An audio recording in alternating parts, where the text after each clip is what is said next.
conversation that centered around Ukraine, there's also reporting that it wasn't just this one instance. It was a collection of concerns. So what are these other issues that prompted a whistleblower to take this pretty dramatic step? Okay, so here's what we know right now about this whistleblower. Ukraine, there's also reporting that it wasn't just this. The whistleblower took their concerns to the IG. What they're speculating, or what they're saying, is that the IG had essentially discovered that the promises that the president was making to the government of Ukraine was based on their need to try and find out more about the activities of let's see if we can pull this up here. The activities of Joe Biden's son, not seen here by the way, Joe Biden's son, Hunter Biden. Hunter Biden apparently he was on the board of an energy company in the Ukraine. There were some problems with that energy company, and Biden was having trouble with that. Hunter Biden, that was. And allegedly, these conversations were being held to try and get the government of Ukraine to find out more information about Hunter Biden's activities within this energy company. And so, again, it was alleged, and this is all reporting between the Wall Street Journal and the New York Times, late Thursday through early Friday, that their sources were telling them that the conversation involved a quid pro quo. In other words, you wash my back, I'll wash your back, in the sense that it was suggested allegedly by the Trump administration, particularly by President Trump, that if the government of Ukraine could find out more dirt, so to speak, on Hunter Biden, that they would release money that was already appropriated for Ukraine for their defense. Well, they were basically, allegedly, holding money in tow and holding it hostage, keeping it away from the government of Ukraine, and in doing so, possibly violating government ethics, certainly violating the spirit of the office of the president, if in fact that is all true. Now, again, we don't know any of this. This is all just reporting now being done, by the New York Times, by the Wall Street Journal. And for now, there is no sense that that this gentleman, McGuire, is going to give any ground on this. He's scheduled to meet with the House Intelligence Committee and Adam Schiff, who's the chair of the committee, next week to possibly give more information about it. But up till now, he says he's not releasing the information from the whistleblower. Adam Schiff and the House Committee are bound and determined to change that in some way, shape, or form. So for right now, we've got a standoff. We don't know what's going to happen. And this, as somebody once said earlier this week, could end badly. So we'll have to see. We'll keep an eye on it and certainly let you know next week what is going on.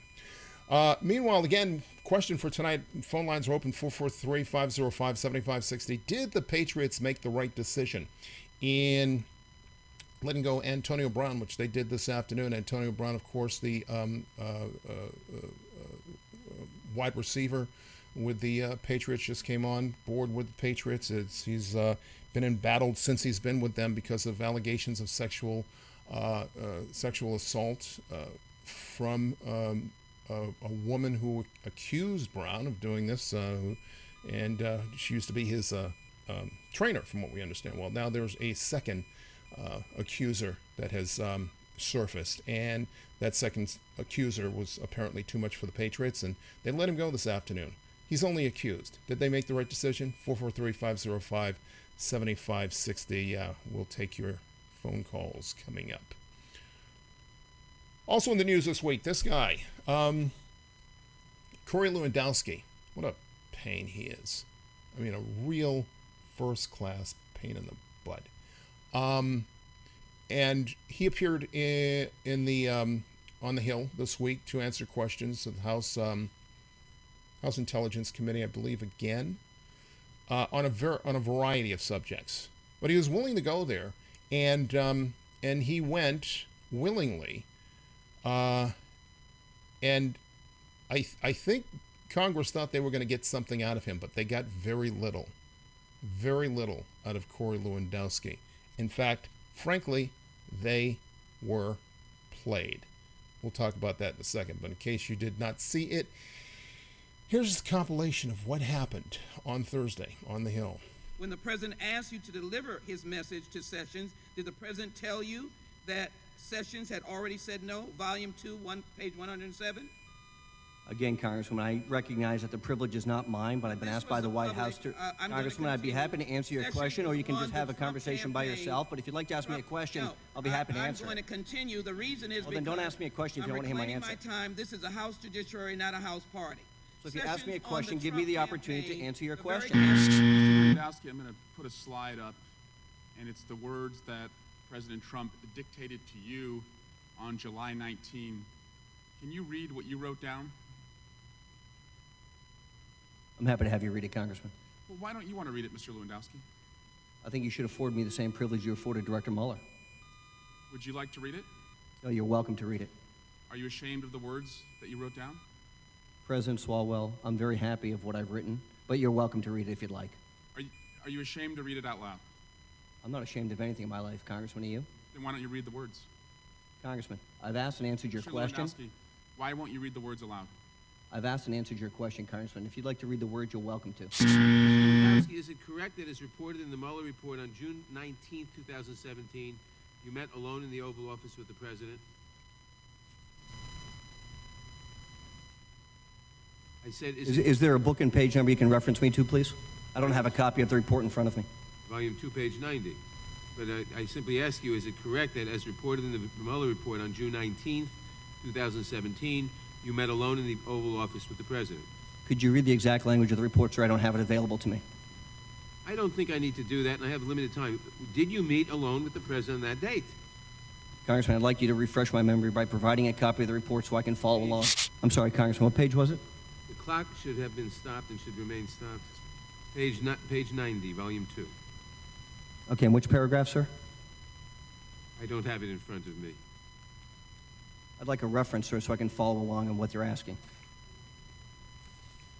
Do you not have an independent recollection of whether you met with the President on that date? Congressman, I'm just trying to find in the Mueller report where it states that.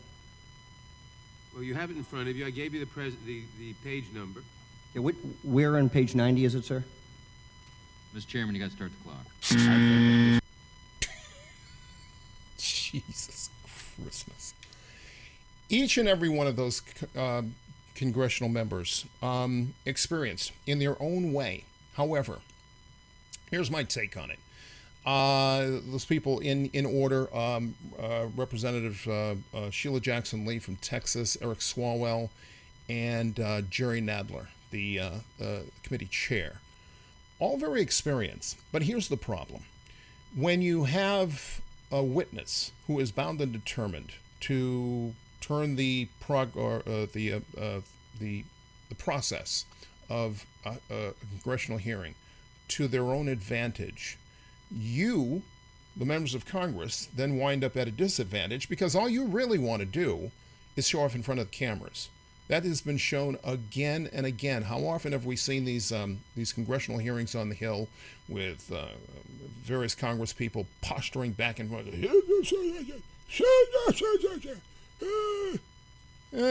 What gets done? At the end of the day, we're not getting any information. Remember the Mueller hearings? The Mueller hearings felt a big zero, big nothing burger. Why? Because they did not care to pre-interview this gentleman who's in his 70s and sure is very competent, capable in what he's doing, but he's missing a few steps. He didn't want to come there. There was a reason why.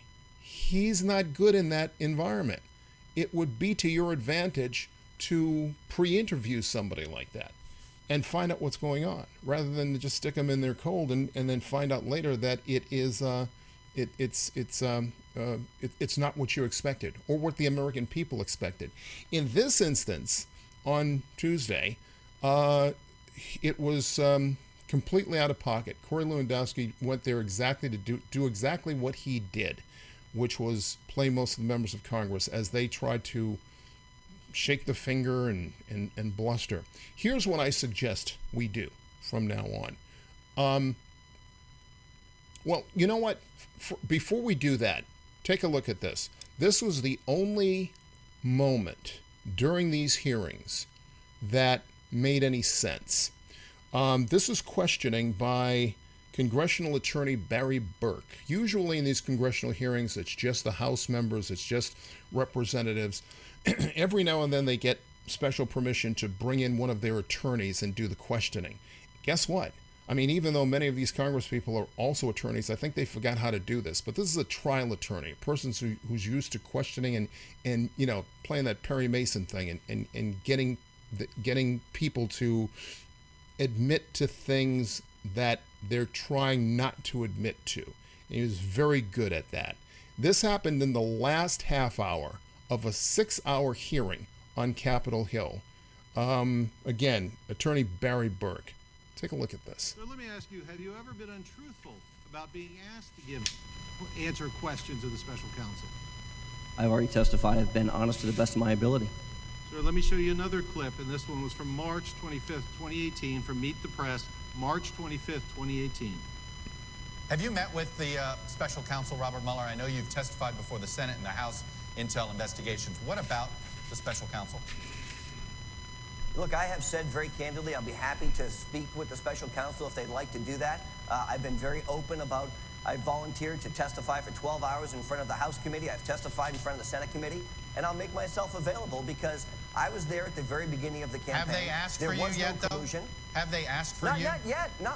You've not been subpoenaed, nothing? Okay. Sir, was that truthful, what you said on national television on March 25th, 2018, that the special counsel had not asked to speak to you at that date? I don't know if they asked to speak to me by that date. So you know your interview that's reported in the special counsel report was on April 6th, 2018. Is that accurate? Yes. Is that the day of the interview? Yes. If that's what the report says, and I'll take it to be accurate. And sir, you made public statements denying that you had been asked to give answers to the special counsel when you actually had. You had been untruthful about that. Isn't that true, sir? Are we talking about a discussion with the media? Where I've been sworn to testify? I'm talking about your public statements to the American public. Oh, I'm sorry. Nobody in front of Congress has ever lied to the public before. I'm sorry. Sir, is that an admission that you did lie? Absolutely not. Did you lie, sir, in television interviews denying that you'd been asked to give answers to the special counsel? I don't believe so. So you deny that you ever lied in public statements about whether you were asked? What I'm saying is, when under oath, I've always told the truth. Whether it was before special counsel, whether it was before the House Judiciary Committee, whether it was before the House Intelligence Committee on 2 separate occasions, or before the Senate Intelligence Committee. Every time I've raised my right hand to God, I've sworn and told the truth. That's not my question to you, sir. We'll get to that. My question to you, sir, is on national television, did you lie about your relationship with the special counsel and whether they sought your interview? I don't know. And sir, did you lie about it because you didn't want the world to find out that you were afraid you could be exposed to criminal liability and you were only going to appear to certain issues with a grant of immunity, protecting your words from being used against you in a criminal prosecution? I'm going to go back to what Director Mueller stated. He's not going to answer that question. I'm not going to allow you to use me as a backdoor into his methods. If you'd like to question Director Mueller about the way of the investigation techniques of the Justice Department, you've had that opportunity to do so, but clearly you didn't. So take him back here, bring him before the committee, and ask those questions. Those questions are not from me. Let me ask you this, sir. Prior to the Mueller report being published in redacted form, did you ever misrepresent what you did on behalf of the president?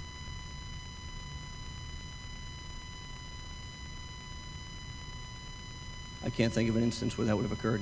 Let me show you an interview that you did on May 14th, 2019. Excuse me. I'm going to show it to you from February 22nd, 2019. Let me show it to you. Excuse me, May 14th, 2019. Thank you. I don't ever remember the president ever asking me to get involved with Jeff Sessions or the Department of Justice in any way, shape, or form ever. Did you hear that, sir? That was you saying on MSNBC, you don't ever remember the president ever asking you to get involved with Jeff Sessions or the Department of Justice in any way, shape, or form. That wasn't true, was it, sir? I heard that. And that was not true, was it? I have no obligation to be honest with the media because they're just as dishonest as anybody else. So you're admitting, sir, you were not being truthful in that clip, correct? My interview with Ari Melberg Yes. can be interpreted any way you'd like. Fantastic. Barry Burke, attorney, congressional attorney. Just wonderful. Kudos. That's the way to interview somebody. That's the way to get the information out of somebody. What he did there was got Lewandowski to admit that he was in fact make it out to what he was lying. He was lying. As Lewandowski said, I'll tell the truth when I'm under oath. When there's a clear legal penalty, if I do what I usually do. But as he said, and I'm kind of loosely quoting here, more paraphrasing, I have no obligation to be truthful with the media. Really. Considering that the media, which I consider myself part of for 40 years now, beyond this streaming presentation, as many of you know, when you do that, you are taking our responsibility as the eyes and ears of the public and of America for the most part. We take the information to the public, the general public. We're the fourth estate. When you lie to us, you lie to the American people. Essentially, he's lying to the American people. He admitted that, and Barry Burke got him to admit that within that hearing, that congressional hearing. That's the way it should be done. And for them to put him on in the 6th hour of a 6-hour hearing was just madness. Congressmen and women, get it together. Think about what you're doing. Plan it out well. Stop showing off for the camera, and I'll stop you there. Here's my suggestion. Congressional hearings from now on should be covered by C-SPAN. You know C-SPAN, they cover everything. They just point a camera at it on the House or Senate floor, and you can see what's going on, as if you were a fly on the wall. There's no whistles, there's no bells, it's just a camera. There's nothing to show off for. Additionally, that coverage should be embargoed to all the stations. So in other words, embargoing is something that we do. We hold the information. As it's being recorded live or sometimes broadcast in a limited fashion in a live format, it is held until the event is over. And then once the event is over, then it's distributed among the news stations. So they will lose that live component and therefore lose the motivation to show off in front of a camera, which is what they do each and every day. So without those elements, hopefully we can get a better result coming from the people, our elected officials on the Hill, House officials as well as the Senate, although we're dealing mostly with House these days. Get it together, folks. Grow a pair. And the other thing too is that when people like this come and play you in the hearings, you need to hold them to contempt. In contempt of Congress, it's called. Nancy Pelosi, the House Speaker, suggested as much after the congressional hearings that day. Said Jerry Nadler should have held him in contempt right there and then. You know what happens when they hold you in contempt? One of two things, just like you and I. If we were held in contempt in court, they slap the cuffs on you, they take you away. You get processed, you probably get out, but you're going to have to go through the problems and the difficulties and the time and trouble of being arrested for contempt. You can also be fined for that. I suggest you do the same thing to people like Corey Lewandowski to get their attention. You've got a number of people now coming out of the White House and other people who you're trying to investigate and trying to conduct your process of oversight for the administration. Where that heads, none of us know. But if you're going to make it mean something, put some teeth in it and make it count. Get somebody's attention, for God's sakes. Okay. Next up, and let's see, final. We heard this week that there is another vaping death. There were 7 deaths last week when we were talking with Greg Conley from the American Vaping Association. 7 deaths in all across the country. There is now an 8th death. That death taking place in Missouri. You won't see it on this map. This map has not been updated. In fact, there's been no maps updated to reflect this. But this map that you're seeing now is the map that was current as of last week. And 7 deaths in all. Add to that total 1 more death in Missouri, a 40-year-old man, I believe, vaping THC products. It's a difficult situation because we still don't know. All we know is this. Medical community is struggling and working very hard to find out what it is that's causing these problems. They suspect that because it's happened all of a sudden after 10 years of vaping, after 10 years of people vaping with pretty much no problem down the line, to have these incidents that occur suggests that there are adulterants that are getting into the system. Much of this is unregulated, particularly nicotine-based vaping products. So, in more so than the vaping itself, the process of vaping being blamed for some of these illnesses, they suspect that there is something in the products that are being vaped, which is why we tend to refer to this as vaping-related illness. Of course, there are there are many people who are trying to blame the vaping industry in and of itself. We don't know that to be true right now. All they know is they found one common denominator in a vitamin E adulterant that showed up in a number of vaping products about a week ago. They suspect that there are others, but they're frantically doing tests to figure out what's going on. Just to get you up to speed, take a look at this report from Missouri. His lungs were so sick. Dr. Michael Plisco says his patient, a man in his mid-40s, started vaping just this past May to treat his chronic pain. He found that vaping was helping that, and because this was at a time where we really weren't making a big deal about lung injury cases, then we don't know what we don't know, so it seemed like something that was reasonable. Before he began vaping, his lungs were healthy, but within weeks he started feeling shortness of breath. By late August, he was hospitalized in southern Missouri. The patient was put on the life support machine prior to coming up to Mercy. Dr. Plisco's ICU team treated him for less than 2 weeks. He says the man's lungs were in such bad shape, it caused heart failure. He died. Of Health and Senior Services has received 22 reports of vaping-related illness statewide. They've confirmed 7 of those cases, including this death at Mercy. Your lungs were not meant to put toxins in them, so don't put any toxins in them. It's easy advice to give, but even Dr. Plisco admits we need more research. If you were going to try to explain this to your high school kid and say, hey, listen, here's the dangers of vaping. And if they say, where? I don't see any data. That's probably the worst part, is I don't see any data because there is none. We don't know. Doctors also don't know what product this patient was using, but the CDC says most people who report vaping-related illnesses are using products that contain THC. Doctors say if you do vape, don't buy any products off of the street. The number of vaping-related illness cases nationwide has now surpassed 500. They're being reported in at least 38 states, and more than half of the patients are under the age of 25.